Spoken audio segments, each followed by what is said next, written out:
আসসালামু আলাইকুম। আজকে আপনাদের জন্য আরেকটা মজার ম্যাঙ্গো স্মুদি রেসিপি নিয়ে আসছি।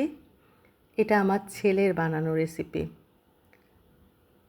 আপনাদের সবার খুব পছন্দ হবে, আপনারা ট্রাই করে দেখতে পারেন। প্রথমে 2টো আম, তারপর কনডেন্স মিল্কের সাথে লিকুইড মিল্ক মিক্স করে নিতে হবে। ভালো করে মিক্স করে নিয়ে ব্লেন্ডারে আমগুলোকে ব্লেন্ড করে পিউরি বানিয়ে নিতে হবে।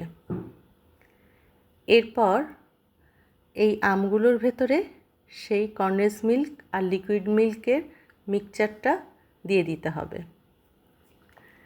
এরপর ব্লেন্ডারে ব্লেন্ড করে নিয়ে সুন্দর করে এটাকে একটা স্মুদি বানিয়ে নিতে হবে।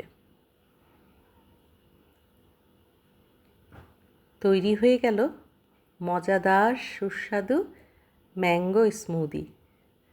দেখুন। Thank you for watching. আপনারা সবাই কিন্তু অবশ্যই ট্রাই করবেন, অনেক টেস্টি হয়।